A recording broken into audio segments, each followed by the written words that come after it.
Epione pain management and regenerative centre. ఇక మీ నొప్పులు శాశ్వతం కావు.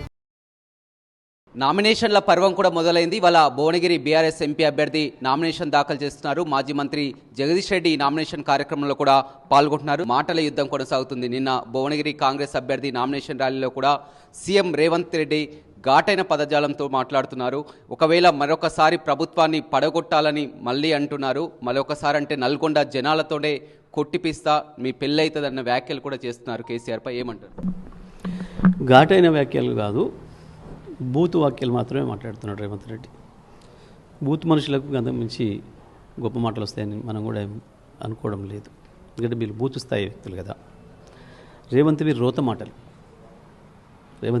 మాటలు ఎప్పుడో పోయింది. తెలంగాణ ఎప్పుడు కూడా ఇటువంటి గలీజ్ మాటలు మాట్లాడేటోళ్ళని చూడలేదు చరిత్రలో. జైపాల్ రెడ్డి, జానారెడ్డిని గౌరవించలేని వాళ్లకు ఇంతకంటే మంచి మాటలు వస్తాయని మనం ఎందుకు ఎక్స్పెక్ట్ చేయాలి? చనిపోయిన వాళ్ళ గురించి వెళ్ళి కూడా తక్కువ చేసి మాట్లాడి పదే మధ్యన జైపాల్ రెడ్డి, జానారెడ్డిని కాదు నేను అంటే జైపాల్ రెడ్డి, జానారెడ్డి చేతగాని వాళ్ళనా, తప్పుడు పని చేసిన వాళ్ళనా, అసమర్థులనా? ఏం చెప్పదలుచుకున్నాడు రేవంత్? లేకపోతే తను వేదవనని చెప్పదలుచుకున్నాడా? వాళ్ళు మంచోలే కానీ నేను వేదవనని చెప్పదలుచుకున్నాడా? లేదా వాళ్ళు చేతగా నాయాలని చెప్పదలుచుకున్నాడు? ఏం చెప్పదలుచుకున్నాడు? దాంట్లో రేవంత్ అర్థమైంది అసలు. ఇక అటువంటి వాడు ఈ రాజకీయ ప్రత్యర్థుల గురించి వెళ్ళి గౌరవంగా మాట్లాడతాడని మనం ఊహించడం కూడా అనవసరమైన మాటలు అనిపిస్తూ ఉంది. ఇంకొకటి, ఎవరిని ఎప్పుడు ఎట్లా వాడుకోవాలనో, ఎట్లా తొక్కేసుకుంటూ పోవాలనో బాగా తెలిసినవాడు. ఇవాళ వాస్తవానికి రేవంత్ రెడ్డికి ఇటు పక్కన అటు పక్కన ఎవరు ఉండాలి? ఉంటే పాపంగా అద్దంకి దయాకరో, గబ్బెల నాయకో, ఈయన కొరకు కొట్లాడిన వాళ్ళు వాళ్ళు ఉండాలి.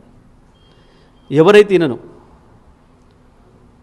తప్పుడు పద్ధతుల్లో, తార్పుడు పద్ధతుల్లో డబ్బులు పెట్టి కొనుక్కొచ్చుకున్నాడు పదవిని చెప్పిండ్రు, ఇద్దరిని పక్కన ఇప్పుడు వందిమాగదలాగా పెట్టుకొని మాట్లాడడానికి కొంచెమన్నా సిగ్గనిపించాలి కదా.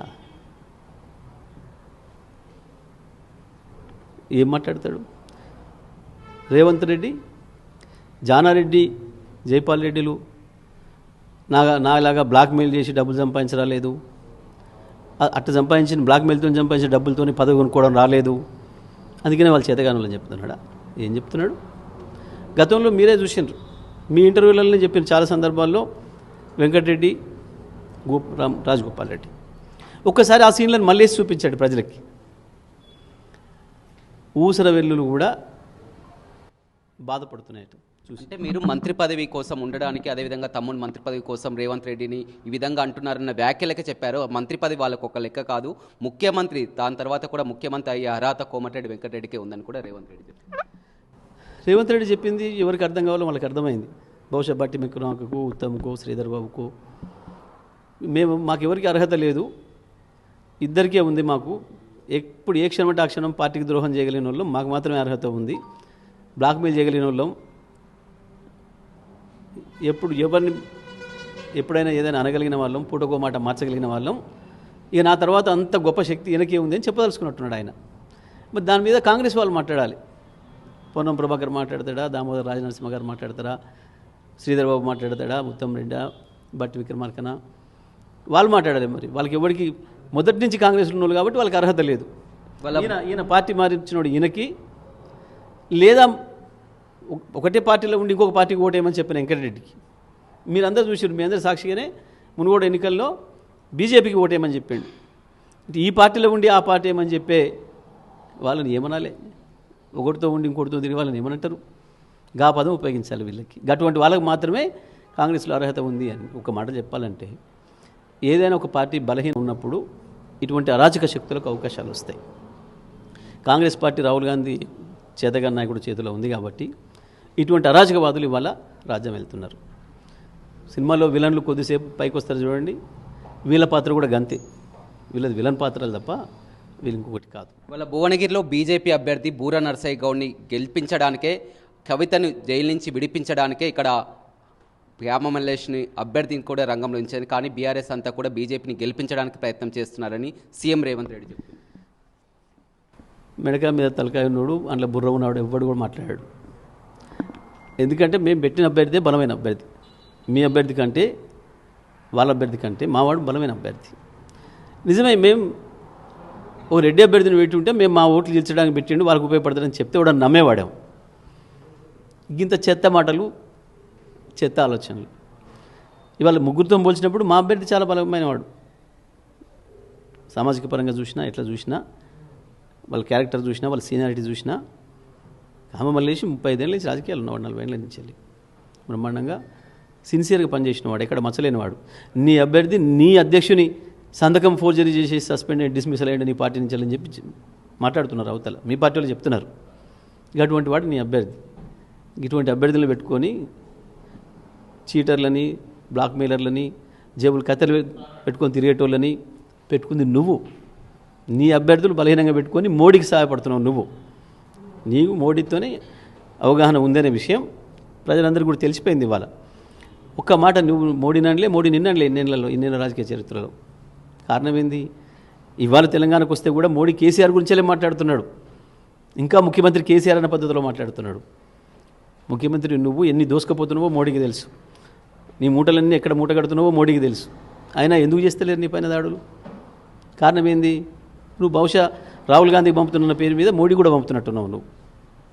అందుకనే నీ పైన ఇక వాళ్తలేదు. మరొకసారి యాదాద్రి లక్ష్మీనరసింహస్వామి సాక్షిగా కూడా మాట ఇస్తున్న రైతులకు ఆగస్టు 15లోగా రుణమాఫీ చేయడం ఖాయం. అదేవిధంగా వచ్చే సంవత్సరం వడ్లను కొంటాం, బోనస్ 500 రూపాయలు కూడా అని యాదాద్రి లక్ష్మీనరసింహస్వామి ఆనగా చెప్పిండు రేవంత్. కొంచెమన్నా సిగ్గుండాలి కదా. ఆఖరికి దేవుళ్ళను కూడా మోసం చేసే పనైనా, దేవుళ్ళ పేరు చెప్పుకొని కూడా మోసం చేసే పనైనా. ఎన్ని వాయిదాలు పెట్టినావు ఇప్పటికీ? నువ్వే కదా, నీ నోటితోనే కదా చెప్పింది. డిసెంబర్ 9 6 గ్యారెంటీల అమలు నువ్వే కదా మాట్లాడింది. ఆ తర్వాత మార్చినావు, జనవరిలో అన్నావు, ఫిబ్రవరి అన్నావు, మార్చి అన్నావు, పోయింది. ఇప్పుడు మళ్ళా ఎవడు నమ్మాలి ఇంకా నీ మాటల్ని? అర్థమైపోయినావు నువ్వేందో, ప్రజలకు అర్థమైపోయినావు. ఇక నువ్వు ఎన్ని అబద్ధాలు చెప్పినా ప్రజలు నమ్మరు. నేను యాదగిరిగుట్ట పేరును కూడా యాదగిరిగుట్టగా మారుస్తున్నాం, యాదాద్రి కాదని కూడా వ్యాఖ్యలు చేయడం. వీళ్ళకు అంత జ్ఞానం ఉంటే కదా, చరిత్ర తెలిస్తే, అవన్నీ తెలిస్తే మాట్లాడతారు. వాళ్ళకి అర్థం కూడా కాదు, యాదాద్రి అంటే కూడా అర్థమై చేస్తే కదా వీళ్ళకి. జేబులు కొట్టే వాళ్ళకి, కత్తెలు పెట్టుకొని తిరిగే వాళ్ళకి అంత పరిజ్ఞానం ఎక్కడ ఉంటుంది వీళ్ళకి? వాళ్ళ భువనగిరి పార్లమెంట్ను గెలిపిస్తే మూసి మొత్తం ఇక్కడ కలుషిత నీరుతో ఉన్నది, మొత్తం కూడా మూసి దానికి కూడా చెప్తానని కూడా వ్యాఖ్యలు చేయండి. ఇక ఎన్ని వ్యాఖ్యలు చేసినా ఇవి ఉత్త మాటలు, మోసపు మాటలు అనే సంగతి ప్రజలు గమనించారు. అన్ని వర్గాల ప్రజలు. ఎవరిని వదిలిపెట్టినావు నువ్వు? రైతుల్ని ఇట్ట నిలువున ముంచినావు, మోసం చేసినావు. కనీసం కేసీఆర్ గారు ఇస్తున్న రైతు బంధును ఆపి ఇంతవరకు రైతు బంధు కూడా ఇవ్వలేను. ఆ పైసలు ఏం చేసినావో ప్రజలు మాట్లాడుకుంటున్నారు. ఎవరికి కట్టబెట్టినావో, అందులో నుంచి కమిషన్లు ఎట్లా తీసుకుంటున్నావో ప్రజలందరూ కూడా మాట్లాడుకుంటున్నారు. యువతను మోసం చేసినావు. ఉద్యోగాలు రాకపోతే ఉద్యోగాలు వచ్చేంత వరకు 4000 నిరుద్యోగ వృత్తి అన్నావు. అప్పుడే నీ ఉప ముఖ్యమంత్రి మేము అనలేదు అని చెప్పేసి నెగ్గొట్టే పనిలో పడ్డాడు. మహిళలకు 2500 నెలకని చెప్పినావు, దాని మాటలు లేదు, ఊసెత్తుతలేవు. యువతలకు, కళాశాలకు వెళ్ళే యువతలకు స్కూటీలు ఇస్తా, మీకు పెట్రోల్ ఖర్చు లేకుండా అని చెప్పినావు. మా అక్క పంపుతుంది, మా ప్రియాంకకు చాలా ఇష్టమైన కార్యక్రమం అని చెప్పినావు. మీ అక్క ఇద్దరు మాట్లాడినరు, అది నా టేట ముంచినావు.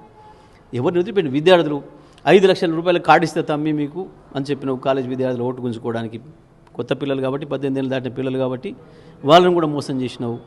అన్ని వర్గాల ప్రజలు మోసం చేసినావు. వీళ్ళు వాళ్ళని కాదు, ప్రతి ఒక్కరిని మోసం చేసినావు. కనీసం కేసీఆర్ ఇచ్చిన వాటిని కూడా కొనసాగించలేవు. మంచినీళ్ళు ఇచ్చే పరిస్థితులు లేవు, కరెంటు చక్కగా ఇచ్చే పరిస్థితులు లేవు. ప్రాజెక్టులో నీళ్ళని ఎట్లా వాడాలో తెలియలే, లక్షలాది ఎకరాలను ఎండబెట్టినావు. రైతాంగానికి బోనస్ ఎప్పుడు ఇస్తా అని చెప్పినావు, ఇప్పుడేం మాట్లాడుతున్నావు? ఇప్పుడు 2వ పంట వచ్చింది నువ్వు వచ్చిన తర్వాత. ఇంకెవడు నమ్మాలి నిన్ను? ఇంకా ఈ మోసపు మాటలు ప్రజలు నమ్మే స్థితిలో లేరు. అన్ని వర్గాల ప్రజల్ని మోసం చేసినావు. అందరూ కూడా తెలుసుకుంటున్నారు. పాపం పెద్ద మనుషులు, కేసీఆర్ మా పెద్ద కొడుకు అని భావించిన వాళ్ళు, కేసీఆర్ 2 అయితే గ్యారెంటీ ఉన్నాయి కదా, ఇటు పోతే 4 గంటలు ఉంది కదా వీడు ఇటు పోదాం అనుకుని పోయారు. పాపం వాళ్ళని కూడా నట్టేట ముంచినావు. వచ్చినాక ఇప్పుడు 4 నెలలు అవుతుంటే 2 నెలలే ఇచ్చినావు, 1 నెల మొత్తం ఎగ్గొట్టేసినావు. పాపం వాళ్ళు రోజు ఎదురు చూస్తున్నారు వాటి కొరకు. అవ్వ తాత మీకు ఇద్దరికి ఇస్తా అని చెప్పినావు, ఇప్పుడు తాత లేదు, అవ్వలేదు, అన్నీ పోయినాయి. ఇంకెంతకాలం ఈ రకంగా చీట్ చేస్తావు? ఎంతకాలం ఎంతమంది పోతావు? నువ్వే చెప్తివి. ఈడేంది హోంగార్డు ఎప్పటికీ ఎస్పీ గార్డు అన్నాడు చెప్పినవాడిని. ఇవాళ ముఖ్యమంత్రి అర్హత ఏంది? ముఖ్యమంత్రికి అర్హత నీ బూట్లు నా బూట్లు తోడటమా? నిజం కాదా? అన్న తమ్ముడు ఇద్దరు పోటీపడి నీ బూట్లు నడుస్తుంది. నిన్నటిదాకా ఏం మాట రాజగోపాల్ రెడ్డి ఏమన్నాడు? ఈడోడు పీసీసీ అధ్యక్షుడు, వాడోడు చెప్పడానికి మా దాంట్లోకి వచ్చిన కలుపు మొక్క ఇన్ని మాట్లాడింది కదా. ఇప్పుడు చెరొక పక్క నిలబడి ఉంటే ప్రజలు చూసి నవ్వుకుంటారు. నల్గొండ జిల్లా ప్రజలు మా పౌరుషం గింత వెదవల మేము ఎన్నుకున్న నాయకులు అని చెప్పి అసహించుకుంటున్నారు మిమ్మల్ని చూసి. మీ ఇద్దరిని చూసి మీ భజనని చూసి పాపం ఆ భజనలు చేసుకుంటూ పాపం ఈ అది చెప్పుకుంటారు కదా బుర్రకథలు, పాపం వాళ్ళందరూ నిన్న రాత్రి మాట్లాడుకున్నారట, అరే వీళ్ళ ముగ్గురు కాడి పెట్టి ట్రైనింగ్ తీసుకోవాలి మనం, రేవంత్ రెడ్డి కోమటిరెడ్డి బ్రదర్స్ దగ్గరికి పోయి ఎట్లా చేసుకోవచ్చు భజన ఒకరికి పోవడం అని చెప్పి మాట్లాడుకుంటున్నారట. 2 పార్లమెంట్లో నల్గొండలో 5 లక్షలతో గెలుస్తామంటున్నారు, భువనగిరిలో 3 లక్షలతో గెలుస్తామంటున్నారు. అనడానికి ఎవడైనా అనొచ్చు. నేను చెప్పిన కదా, ఒక్కసారి విలన్లు పైకి వస్తారు, అయిపోయింది, వీళ్ళ షో ఓడిచిపోయింది, ఇక ఇప్పటి నుంచి వీళ్ళు కిందికే తప్ప పైకి లేవదు. 2 స్థానాలకు కూడా నల్గొండ జిల్లాలో బీఆర్ఎస్ కైవసం చేస్తారు. మేము జగదీష్ రెడ్డి లెక్క మంత్రి పదవి తెచ్చుకోలేదు, ఆయన ఎలా తెచ్చుకున్నారో తెలుసు, కానీ మేమంతా తెలంగాణ ఉద్యమంలో పాల్గొన్నాం, పార్లమెంట్లో నేను కొట్లాడినా, ఇక్కడ మంత్రి పదవిని త్యాగం చేసి మా అన్న మాకు ఎలా వచ్చిందో తెలుసు అని కూడా వ్యాఖ్యలు. ఒక్కటే మాట, ఇవాళ ఈ గింతంత రేవంత్ రెడ్డినే ఒక మంత్రి పదవి కొరకు డబ్బుల కొరకు గింత పొగుడుతున్న వీళ్ళు ఆ రోజు రాజశేఖర రెడ్డిని ఇంకెంత పొగిడి ఉంటారు, రాజశేఖర రెడ్డికి ఎటువంటి గులాంగిరి చేసి ఉంటారో ప్రజలకు అందరికీ అర్థమైంది. నల్లగొండ జిల్లాను నాశనం చేసి నల్లగొండ జిల్లా నీళ్లను రాజశేఖర రెడ్డికి అమ్ముకొని దానికి బదులుగా డబ్బులు తెచ్చుకొని కులుకుతున్న వెధవలు వీళ్ళు. ఇవాళ వీళ్ళు నా గురించి మాట్లాడతారా? నా ఉద్యమ చరిత్ర ఏందో నేనేందో ప్రజలందరికీ తెలుసు, నల్గొండ జిల్లా ప్రజలందరికీ కూడా నేనేందో బాగా తెలుసు. వీళ్ళు ఎటువంటి బ్రోకర్ నాయల్లో కూడా అందరికీ తెలుసు.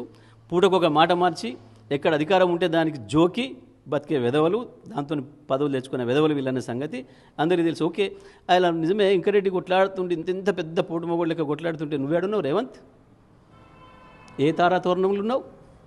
చెప్పాలా నీ చరిత్ర? నిమిషం పట్టదు నీ బండారం బయట పెట్టడానికి. నువ్వు ఎక్కడెక్కడ తిరుగుతుంటావో ఏం చేస్తుంటావో తెలంగాణ ఉద్యమ సందర్భంలో బుద్ధి ఉండాలి కదా మాట్లాడడానికి. ఈ రాష్ట్ర ప్రజల దురదృష్టానికి ఒక ముఖ్యమంత్రి అయి ఉండవచ్చు, సో ఉండాలి, ఆ స్థాయికి తగ్గట్టు మాట్లాడడం నేర్చుకోవాలి. ఒక స్థాయి పెరిగినప్పుడు దానికి తగ్గట్టుగా ప్రవర్తించడం మనుషులు కూడా నేర్చుకోవాలి. అది కూడా రాని లిల్లీ పుట్టు వీళ్ళు. 100% అందులో సందేహం లేదు. కేసీఆర్ గారు చెప్పినట్టుగా మేము లిల్లీ పుట్లమే నిరూపించుకుంటున్నారు వీళ్ళు. తెలంగాణ ఉద్యమం కొరకు నేను కొట్లాడుతున్న నాడు ఆయన చంద్రబాబు బూట్లు దూసే పనులు ఉన్నాడు, వీళ్ళు రాజశేఖర బూట్లు దూసే పనులు ఉన్నారు. నేను కదా జైల్లో పోయింది తెలంగాణ కొరకు, నీళ్ళ కొరకు, నాగార్జునసాగర్ నీళ్ళ కొరకు తెలంగాణ ఉద్యమంలో. ఏడబడినారు వీళ్ళిద్దరు. కానీ పదే చెప్తున్నారు మరొకసారి ప్రభుత్వం పడిపోతుందని, మరొక్కసారి అన్నట్లయితే తెలంగాణ భవన్నే లేపేస్తామని వ్యాఖ్యలు. వీళ్ళ పని అదే కదా, వీళ్ళ పని అంతేం తెలుసు అందరి ప్రజలకి. వీళ్ళ పని కూలగొట్టడాలు, ఎండబెట్టడాలు, నాశనం చేయడాలు తప్ప వీళ్ళకి కన్స్ట్రక్షన్ రాదు, నిర్మాణం రాదు, నిర్మాణాత్మకంగా మాట్లాడడం రాదు అని తెలుసు. ఎవడు కూలగొడతాడు? ఇవాళ నువ్వు మాట్లాడిన చెత్త మాటలకి మంట మండి నీ దాంట్లో ఎవడు కూలగొడతాడు?